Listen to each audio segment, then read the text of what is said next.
tasered a bunch of times, and thankfully it never happened. There was a bunch of things I agreed to, and thankfully I was just like, do I even want that money? Have you been tasered before? I feel like never tasered. I've been stun gunned. You know, when you just take this little. We did that. Yeah. How much more powerful is a taser than a stun gun? An order of fucking magnitude. All right. But it's consistent, right? All right. So the first thing you got to get straight is the difference between a stun gun and a taser, right? So a taser is the thing that shoots the barbs through the air and they go into you.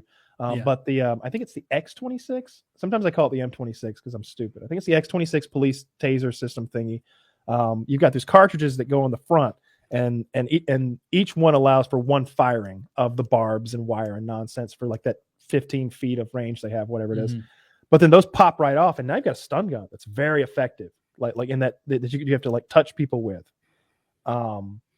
But what Woody and I had was this cheap like 9-volt stun gun from like a sporting goods store that hurt like a motherfucker, but you're not incapacitating anybody with that thing. They're just gonna beat you off if you shock somebody. I feel like it's worse than a needle, right? But it reminds me of a needle in that you can either be a big pussy about it or you can just decide to ignore it. Yeah, but you can't ignore the taser. Like that's there, and you're fucking shocked. If it's connected correctly, you absolutely cannot ignore the taser. If it's incorrectly applied, then it's just going to be a pain threshold anger kind of thing that you could fight through it. But if it's correctly applied, then you've got one barb kind of like upper shoulders maybe, and the other barb is maybe upper thigh on the opposite leg, and so everything between those two barbs, you're just contracting. It's contracting at some ridiculous frequency. You know, like because the pop, like if you've ever heard one of those go off, it's a really fast like staccato thing going on. Yeah. That's how many times your muscles are contracting per second, and that's happening for 5 seconds, unless he wants to give you more, because he just pulls the trigger again and it takes off for another 5. Yeah, it seems like you'd rather get stun gunned. I'd rather not get electrocuted because that doesn't feel good.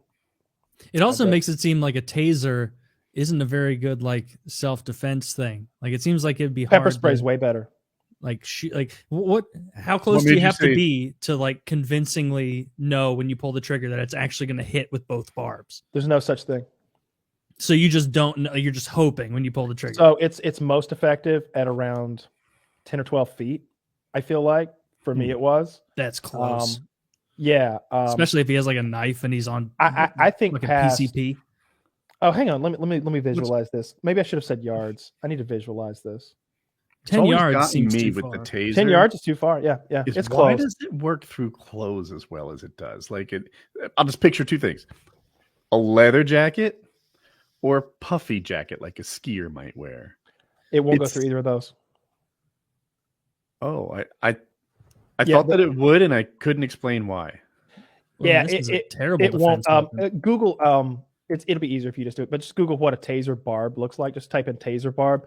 It looks like they took a hypodermic syringe and married it with a fishing hook. Oh, that's just going to get lost in a puffy coat. Yeah. So yeah, those get lost in your puffy coat. Those won't even pop the leather jacket. They're not going through the leather jacket, through your shirt, into your arm, and creating what it needs to do. So you see them fail so many times in the street, but when they hook up, you are fucked. You're completely incapacitated, and you wish you had done what the man had told you to do.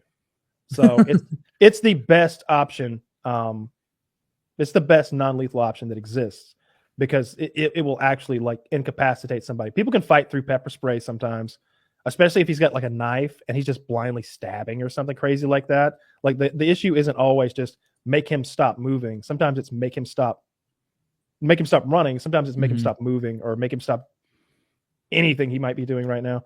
But if I were going to have to like defend myself with something, it would be bear spray. I get one of those nice big bear spray things.